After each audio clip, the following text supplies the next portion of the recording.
the earlier classes, declining classes like Raja, Nawab, landlord, Zamindar. Now friends, from the rising classes, few associations came up and they thought of forming a political organization. Which was that political organization formed in 1885? So I will call it in Hindi, Bharatiya Rashtriya Congress. Did it belong to one religion or all religions? All religions. People of all, you have read the history. Now that was one. Second on this side came people like Sardar Bhagat Singh. Does anybody remember the name of his organization? Excellent. Some clap from me for you, because generally people have started forgetting Bhagat Singh. But I think we have to keep Bhagat Singh here as well as here. One of the greatest dedicator for freedom of India. So what is the name? Hindustan Socialist Republican Association. And the third comes in the form of Dr. Bhimrao Babasaheb Ambedkar. What was the name of his party? Which is there in many parts. This faction, that faction, and each fighting with each other. Republican Party of India. So please, I am going to ask you a Shakespearean question shortly. So here, Bharatiya Rashtriya Congress, Hindustan Socialist Republican Association, Republican Party of India. From declining classes came again some formations. I will like you to guess their name. And the first one comes with the leader called Muhammad Ali Jinnah. Name of the party? Very good. Now here the voice is louder than when it was asked about Bhagat Singh. That's a matter of tragedy. For in case of Bhagat Singh, few people speak. In Jinnah's case, everybody says, Muslim League. Okay, everybody knows that. Okay, then second, now it is a dangerous terrain. There was a person, I will not go into the details of that, Vinayak Damodar Savarkar. Veer Savarkar, huh? We call it Veer by, actually I call him Veer by half. I'll explain that later if necessary. Veer Savarkar, and he joined Hindu Mahasabha. And in the same stream, a third organization called, which is the most dominating, controlling organization, working from behind the curtain, but generally visible also. Areva, you know everything. Rush. And which type of nation that RSS wants? Muslim nation, Christian nation, Jewish nation, Buddhist nation, or Hindu nation? Hindu nation. So friends, it is just a linguistic exercise, but there is a politics hidden in that. Note the names here. Hindustan Socialist Republican Association, Republican Party of India, Bharatiya Rashtriya Congress. And note the names here. Muslim League, Hindu Mahasabha, RSS for Hindu Nation. I hope my point is clear. I rest my case here. The people who were rising classes, they were all inclusive. They were Indian nationalists. And here there was a Hindu nationalism, there was a Muslim nationalism. I know that in Mumbai billboards, one person is being projected with a bloated 46 chest. I can't even imitate. My chest is just hardly 33, 34. And he says, I am a Hindu nationalist. Please note, this is a trick. This is a trick to involve, I am a Hindu nationalist, you are a Christian nationalist, he is a Muslim nationalist. We are primarily, if nationalism is concerned, it is only Indian nationalism. Religion and politics don't mix. Religion is religion.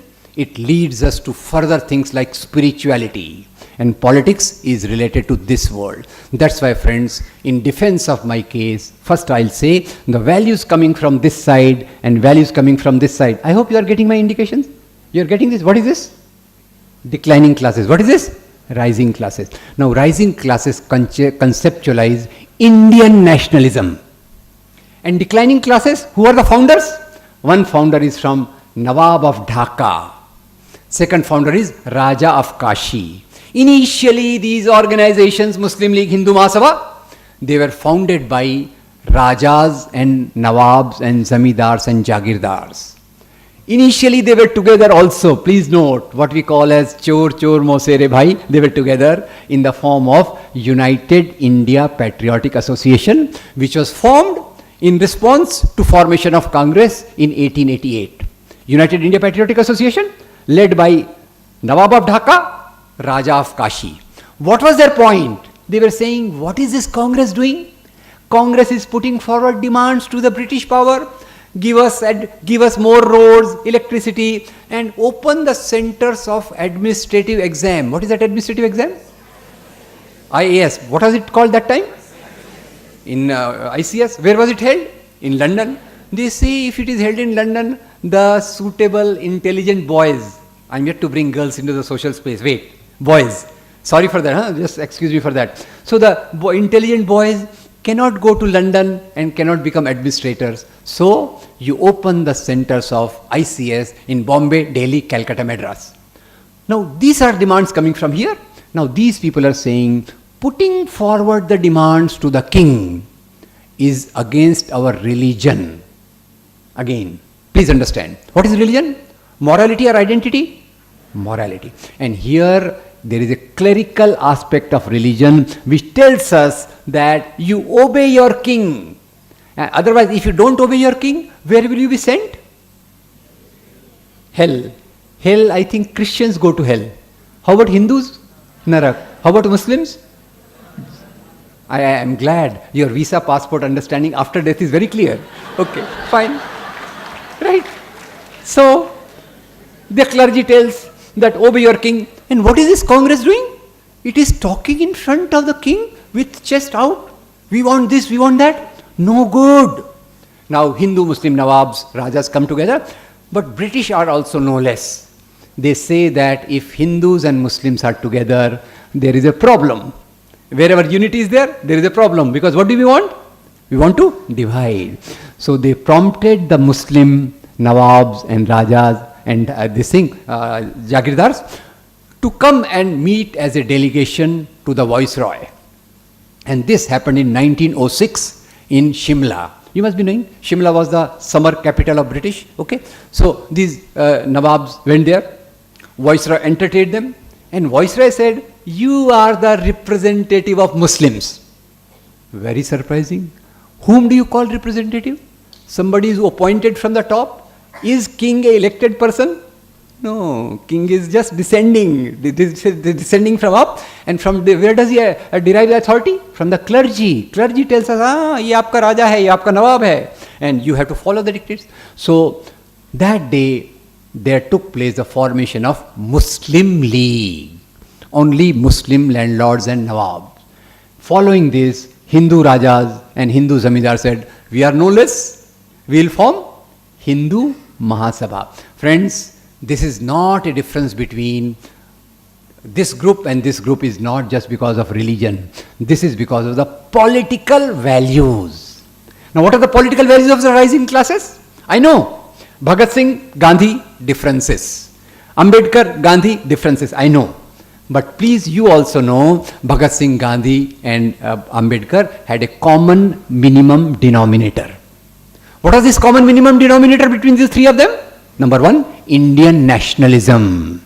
Number two, the values of liberty, equality, fraternity. And what were the values of this group? Please let's understand. They may not be visible. They are hidden behind. I will try to explain that. What are the values of this group? These values are called birth-based hierarchy. Birth-based hierarchy of caste and gender. Today I am very glad wherever I go to colleges, I see number of girls participating and sitting. But in late 19th century, girls coming to the social space was a marathon struggle. It was a bigger struggle than what probably even Bhagat Singh waged in fighting against the British. Anyway, so their basic values are birth-based hierarchy of caste and gender. And this, first let me explain liberty. Okay, we are not a slave of anybody. I am not a slave of this thing. Equality, equality at 4 levels. One is a political equality. Irrespective of my religion, caste and gender, I am politically equal. Manmohan Singh may be a prime minister. I am nobody. But as a citizen, both of us are equal. Men and women are equal. So this is the value coming from this side. And third value here is that of fraternity. Again, sorry, many of the male-oriented words are there. Girls should forgive that and try to improvise upon that over a period of time. What is fraternity? Fraternity, whole of the country belongs to a single fraternity. In that case, a person born in Chennai speaking Tamil, can he go and work in Delhi? Yes or no? Can a person born in Guwahati speaking Assamese, can he go and work in Bhopal? And that is according to Indian constitution. And if some people come from Bihar to Mumbai, and if they are beaten up, that's the act of nationalism or against nationalism. You can convey it to that family. I am not scared. Okay, right? So this is fraternity. then comes, these are the values of here, and the values of this side are birth-based hierarchy of caste and gender. Now, here Dr. Ambedkar, I'll just summarize. Dr. Ambedkar says, the caste system in India, let me tell you, there is caste system in Hindus, which is in the society and which is in the scriptures. Right, wrong? There is a caste system amongst Muslims, but there is no caste system in Quran. Right, wrong? There is a caste system amongst Christians, but there is no caste system in Bible. Right? Society has caste system. And one example of caste system I'll tell you. Some Dalits in Kerala, they converted to Christianity in Kerala. Then the priest comes and very generously said, so nice, now you are become the followers of Christ, but don't worry, we'll make a separate church for you. Excellent. Our India's caste system is too prevalent. That's why Dr. Ambedkar says, India's caste system is like a 4-storied building. There are 4 stories. I hope you can guess. People say, very great building, very old building, very ancient building, but there is a problem in the building. What is the problem? There is no staircase. And if there is no staircase, who has the problem? Anyway, people from the top don't want to come down. People from bottom cannot go up. And then I come to the gender hierarchy. Before gender hierarchy, you have to guess my 3 favorite goddesses. Like, is this a question? My 3 favorite goddesses? Of course, you can say they are not very kind to me. That we'll say, let's see later. One goddess gives me this. One goddess gives me this. One goddess gives me this. Very good. Now you understood why I said they are not very kind to me? That you can, okay. Now, these are the goddesses. But tell me, in the medieval times, before the modern times, did women had the right to education? Did they have right to power? Did they have right to property? No, because women themselves were regarded as the property of man.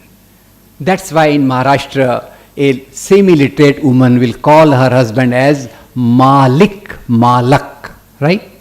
In Gujarat, Dhani. In Bengal, Swami, Amar Swami. And that's why in Hindu marriages, even now, you will see a ritual, what is it called? Putradan? Okay, good. I'm learning a lot in this lecture, okay. Right? So friends, the difference is not between the religions. Difference is between the social, political, economic values. And this one example I'll give you at the cost of bit of a risk to me. And that example is from none other than RSS. RSS. What is the full form of RSS? Masculine gender or feminine gender? Swayam Sevak. Please revisit your grammar. Sevak is a male. Woman cannot be Sevak. She has to be Sevika. But again, the story begins now. Rashtriya Swayam Sevak Sangh. And for women, the organization is Rashtra Sevika Samiti. Something is missing? I have said it very fast. Swayam. What is Swayam? My being. According to every male-dominated patriarchal ideology of Hitler, Taliban, Christian fundamentalists, and our native communalists at home, the Swayam of women is in the pocket of man. That's why men's shirts have pockets. That's my understanding. I don't know whether right or wrong. Okay, wonderful. Now, friends, this is where I will now come to the freedom movement. Please note, hello, people from this group contributed to the freedom movement in different ways. Gandhi unites the country. Ambedkar gives the principles. Bhagat Singh sacrifices. All of them contribute in some way or the other. People from this side did not participate in the freedom movement. Why should they? Why should they? Because the freedom movement is for what? Freedom movement is for secular democratic India. This is what? Secular democratic India. And what do they want? One wants Muslim nation, another wants Hindu nation. So they are not fools to participate in the freedom movement. So they are very clever. They kept sitting in their offices, in their shakhas, and kept doing their work. There is a long thing. I am not going to go into all that. Probably, if you don't mind, I like to communicate with friends like you through email, through my website and all that. This is not a self-advertisement. For me, it's a question of deeper commitment to society. So I will try to say, basically, India's partition took place because of the British policy of divide and rule, assisted, supported, encouraged by Muslim communalists on one side, Hindu communalists on the other side. I give you 4 examples of 4 persona. What is the place of religion? What is the place of politics in one's life? And I begin from none other than Mohandas Karamchand Gandhi. Tell me, was he a Hindu or not? Well, he was a Hindu, one of the best Hindu of last many centuries. And when people told him, why you are not joining this bandwagon of Hindu Rashtra, Gandhi said, Hinduism teaches me unity of man. Partition is dividing the humanity. Partition is dividing this thing. So I will never stand like that. And Gandhi's exact quote is like that. I am a Hindu. I can give my life for my religion. What is happening today? People are giving their life for religion or taking others' life in the name of religion. Taking others' life in the religion. So, back to Gandhi. I am a Hindu. I can give my life for my religion. But that is my personal matter. The state for whose fashioning I am struggling, that state will neither be guided by your religion nor by my religion. Religion will be a moral guide and nationalism will be a uniting force. Gandhi. Come to Maulana Abul Kalam Azad. Was he a Muslim or not? Yes. Name is Maulana and he is one of the greatest scholars of Islam of 20th century. He translated Quran and his interpretation of Quran is one of the highest. When he was that, sir, why don't you join Muslim League? Why don't you support partition? He says the very concept of partition is against my conscience because it is against Islam. Islam is basically for brotherhood of men. Sorry to be male oriented, I am very conscious about it, but I am talking of times when gender had not come forward that much. Islam teaches a brotherhood of men, so how can I talk of partition? I will talk of unity, I am against partition. So this is on one side. So friends, today, of course, what is happening, I will come to that later, but I will like to revisit a bit because I have been also told to talk about Sachar committee. I will try to weave that in, but before coming to Sachar committee, I will also like to go a bit to Afghanistan. Afghanistan and this Osama bin Laden. I hope you remember 9/11/2001. 9/11/2001, 2 aeroplanes are hijacked with the help of a plastic knife. Of course, I think we should learn the technique, how to hijack aeroplanes with the help of plastic knife. Very genius work. Okay, aeroplanes come like this. They strike against the World Trade Center building. Building collapses like this. No more details. In this, nearly 3,000 innocent people die. From which country? All the countries. Which religion? All the religions. And after this, that dreaded person, Osama bin Laden says, I am very happy. Acha hua. This is jihad. More things should happen like that. Now I want to interrogate Osama bin Laden, though he is not alive. In absentia, I want to interrogate him. I want to ask you, does any religion in the world teach us to kill innocent people? No. Does Islam teach us to kill innocent people? No. You are not saying, I don't know why you are not responding, but I am saying Islam also does not teach to kill innocent people. And I will give you one example which you know but don't recall. You have seen the film called My Name is Khan? What is the most favorite dialogue of that? Okay. Next time if you go and see film and the Shah Rukh Khan, what is of more interest to you, that is up to you. You will find there is another dialogue from Shah Rukh Khan, and Shah Rukh Khan says, Quran's chapter 5, verse 32. Chapter 5, verse 32 tells us that even if we kill a single innocent person, how many? Single innocent person, that is like killing the whole humanity. And how many people got killed in World Trade Center attack? 3,000. It has nothing to do with Quran. It has nothing to do with Islamic teachings. Actually, Al-Qaeda was propped up consciously by America. I hope you know earlier there were two superpowers, Russia, America. Russia occupied Afghanistan. America wanted to retaliate. But America's problem, of course, America can keep attacking the world left, right and center anytime. But that time it had a problem. What was the problem? That its army was very demoralized. Why? Did they read some sad novels? No. The army was demoralized because Vietnamese people defeated American army. Very interesting, very interesting. Please note.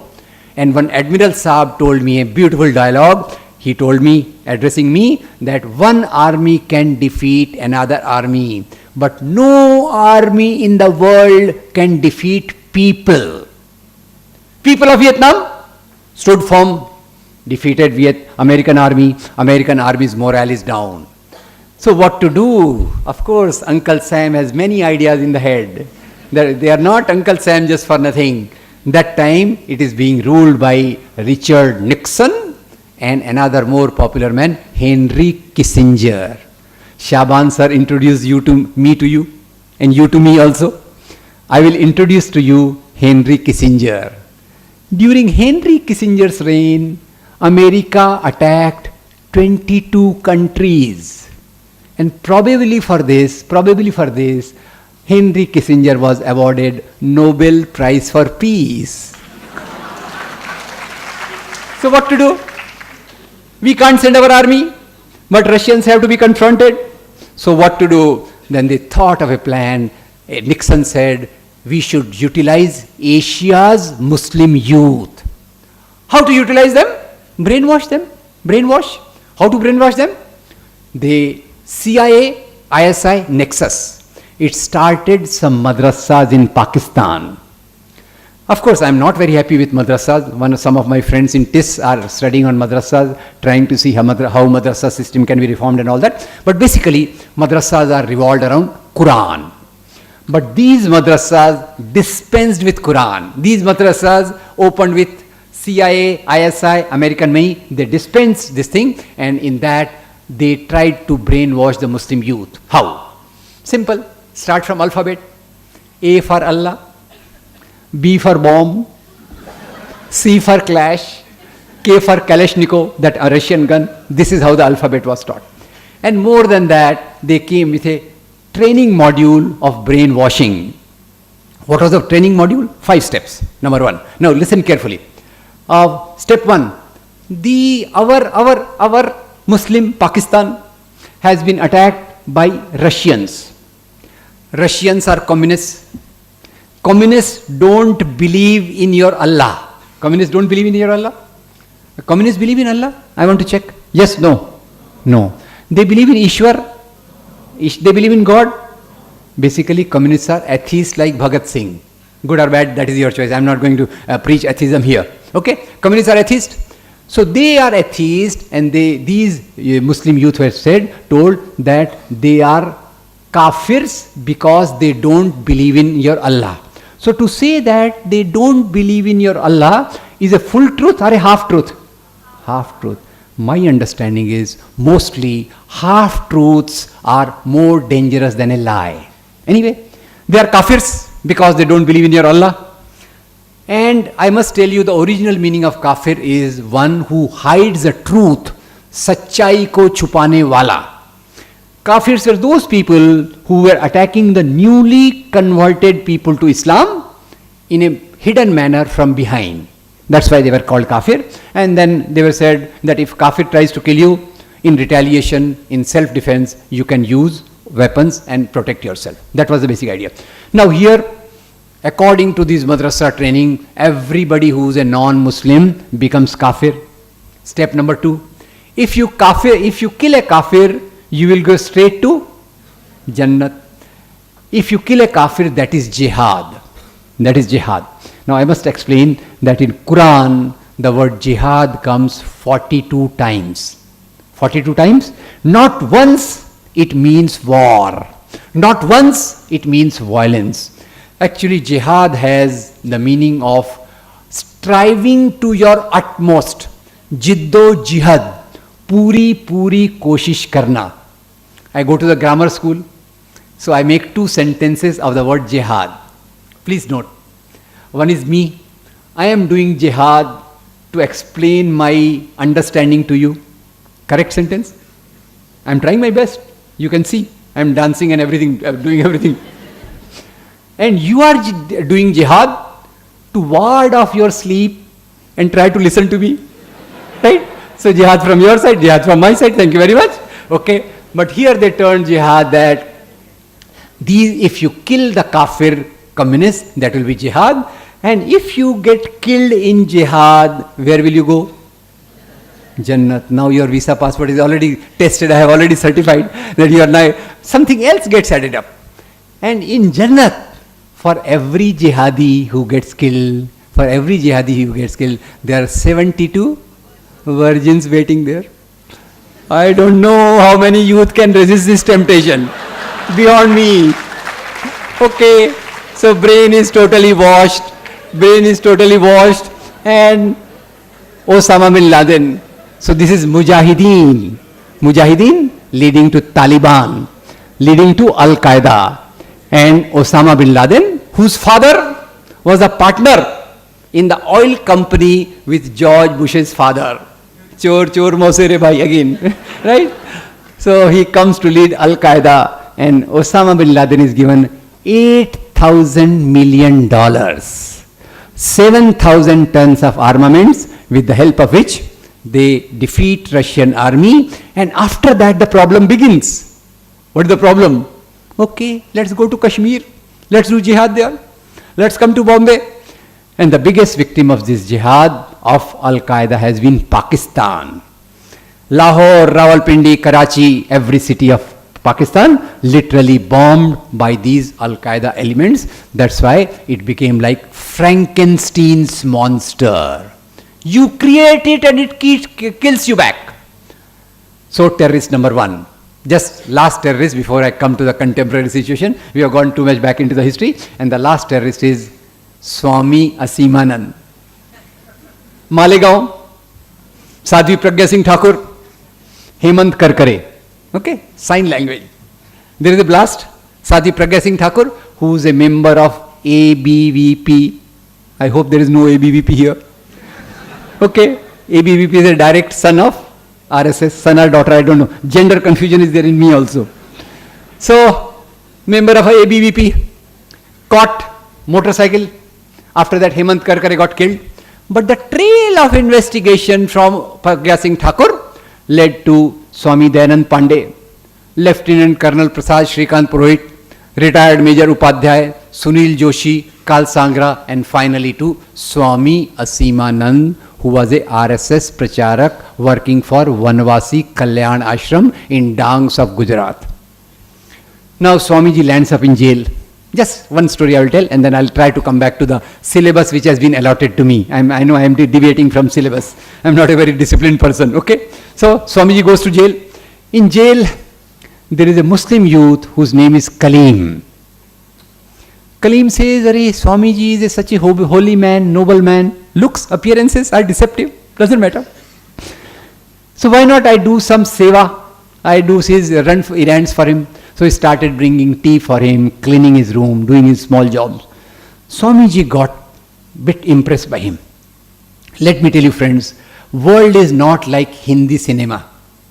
There is a pure great hero and darkest villain. World is not like that. There is some hero, some villain in most of us, right? So Swamiji, he when saw Kaleem serving him, his humanism came up. One day he asked Kaleem, Beta Kaleem, tum jail mein kaise? How you are in jail?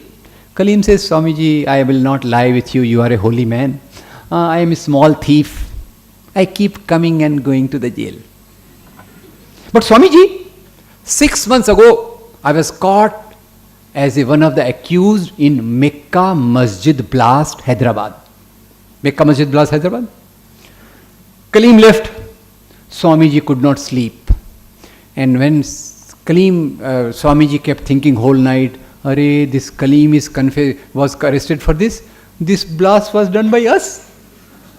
Makkah Masjid blast, Samjhauta blast, Ajmer blast, Malegaon blast. We had done it. So Swamiji's that humanism somehow troubled him. Next day morning, he told jailer, Sir, please call the magistrate.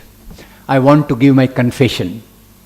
Jailer warned him, hello, if you give confession in front of a magistrate, that will be treated as a evidence in the court, because of which you can be hanged also, you can be given any punishment. Swamiji said, I don't care. Today I want to speak truth. Jailer comes and he tells him, okay, I am getting magistrate. Magistrate comes and Swamiji confesses that all this trail of blast from Makkah Masjid to Malegaon to Ajmer to Samjhauta was organized by us. After Sankat Mochan temple attack by whosoever, we thought bomb should be replied by bomb. Bomb ka jawab bomb se dena chahiye. So we set up, we procured RDX because we have people in army also. No problem. Getting RDX is a left hand job. Lieutenant Colonel Prasad Shrikant Purohit is there. We'll tell him. So a team was formed, everything happened, and friends, this is what Shinde, Home Minister Shinde, called Hindu terrorism. Wrong word. It is not Hindu terrorism, because religion should not be associated with terrorism. But why did Shinde call it Hindu terrorism? Because already one word was popular. What is that word? Islamic terrorism. Who had popularized the word? American media in the wake of 9/11. In the wake of 9/11, next day, American media, Time magazine, what a circulation, very amiable circulation, but what a propaganda, very hateable. So with that word, which was coined for first time in the history, the word Islamic terrorism, most of the Muslims in the world got tainted by a particular fear. That's why our great Shah Rukh Khan comes back again. He goes to America by mistake. He strip searched. Khan. Yeah, you have to be something to do with terrorism. One of my IIT colleagues, his son, his name was Murli. I met him in Hyderabad last week, so I reminded Murli. The immigration officer read it as Moor Ali. Strip naked, search. Twice it happened. After that, Murli said, I will not go to America. I will study here in India also. And he completed PhD from here. Anyway, our President APJ Abdul Kalam was not spared. So who is Moor Ali and Murli and who is Shah Rukh Khan? Friends, this is a tragic story where we are standing in the time of a particular history. And in that, on the top of everything, a country which should be bothering about bread, butter, shelter, employment, education and health, their issues related to identity, issues related to Ram temple, issues related to holy cow, issues related to all that are highlighted at the cost of everything. Emotional hysteria generated around these things and the major issues are sidetracked. Fortunately, of course, and unfortunately, people attribute that major riots took place in a particular party's rule. But please note, friends, communal violence begin with British coming here. The handling of communal violence kept on changing with times. British, of course, indoctrinated people's mind, brought in communal historiography, but during the violence, British officers were practically neutral. Gradually, as we so-called evolve, the police started becoming partisan. Many officers started becoming partisan. And the violence, there are three things. Please note the violence pyramid is like this. At the base is a social common sense. Social common sense, what is social common sense? A common feeling about other community. At the base. that creates hatred for the other community. Because of the hatred, there is somebody can instigate violence easily. Please note, all the victims of communal violence, most of them are innocent. But during the violence, they are killed. They are killed because they have the tag of a particular religion. And today in South Asia, we are going through the darkest tunnel of all the times. 4 months ago, in Lahore, a basti, a locality of Christians was burned. In India, you are knowing, on one side, Kandhamal, Gujarat, Mumbai violence. Go to Bangladesh, Buddhists, Hindus, and forget Buddhists and Hindus, even Shias are being targeted in Bangladesh. Go further to Myanmar, followers of Buddhism. Buddhism in theory. In practice, every religion can be used for the political goals. So in the name of Buddhism, there is one person who can be called as Barmaz bin Laden. I'm forgetting his name. Barmaz bin Laden, Watanu or something is his name. So there Rohingya Muslims are being killed. You go to Sri Lanka, Muslims and Christians are being killed. It is a very sad trajectory that whatever colonial legacy came in the form of divide and rule is assuming dangerous proportions. Now coming back to what can be done. Now this is one situation. So I was telling social common sense, negative feelings about the other community, hatred, violence leading to polarization of communities along religious lines. So in our Mumbai, our friends like Shaban, they have been studying, there are another professor, they have been studying the process of ghettoization in Mumra, Jogeshwari and other places, Bhendi Bazar and others. And a ghettoized community, what will be its plight, you can imagine. Today I believe, of course I am not explaining, but India's Muslim community's condition is practically similar to what the condition of African Americans was around 70-80 years ago. Of course, for this, government is trying to bring in schemes in the form of Sachar Committee, in the form of others. Now, what is the basic point why Sachar Committee was brought in? Because right from independence to today, there has been observation that Muslim community in particular is sliding down on the scale of economic progress. It is getting more and more ghettoized. So what should be done? Because democracy doesn't mean formal equality. Democracy means going towards substantive equality. I hope I am clear. Formal equality, substantive equality, and for bringing in substantive equality, Sachar Committee and Ranganath Mishra Commission, both of them, they tried to study and they came to the conclusions that a powerful affirmative action is needed on the side of the states so that we can also bring up this particular community which is lagging behind economically and all that. Details I will not do. Of course, most of this practically on every issue somehow I have been writing. I'll give you my website address. You can locate that. But today, Muslim community in particular, of course, I am talking of Muslim community with some reservation. Because had I been in Bangladesh, I would have been talking about Hindu community. Had I been in Pakistan, I would have been talking about Christians and Hindus. It's not a question of partiality. It's a question of which community is suffering in a particular country. Accordingly, this sort of affirmative steps are taken. And that's all what social work is all about. A social work has to address beyond the obvious. What looks, I think social workers with their incisive insight have to see that we have to try to go from formal equality towards substantive equality, and Sachar Committee is a step in that. Anyway, friends, I think I have taken enough time. I was told to stop at 3:40. So I think somewhere I have not been able to communicate something, but don't worry. We can probably meet again because I am a regular visitor to Tata Institute. But before ending, I feel I am tempted to recite a small couplet by Javed Akhtar, if you don't mind. Fortunately, it is not by me, and it is not very long, so don't worry. Okay. Javed Sahab writes, एक हमारी और एक उनकी, एक हमारी और एक उनकी, मुल्क में है आवाजें दो, अब तुम पर है कौन सी तुम, आवाज सुनो तुम क्या मानो. एक हमारी और एक उनकी, मुल्क में है आवाजें दो, अब तुम पर है कौन सी तुम, आवाज सुनो तुम क्या मानो.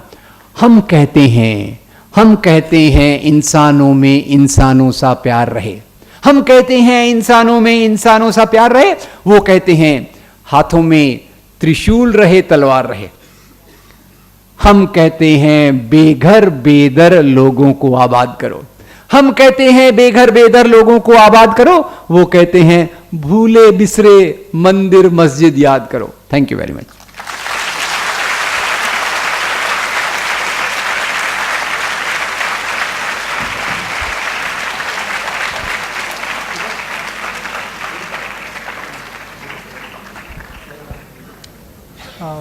Dear friends, this lecture speaks much more than what actually I can say about that. Thank you very much, Professor Rampunyani, for giving this extremely, insightful lecture and actually demystifying religion, communalism, and other practices. What we will do that we'll take break now, and maybe that you have the other class coming in. So thank you very much for carefully listening.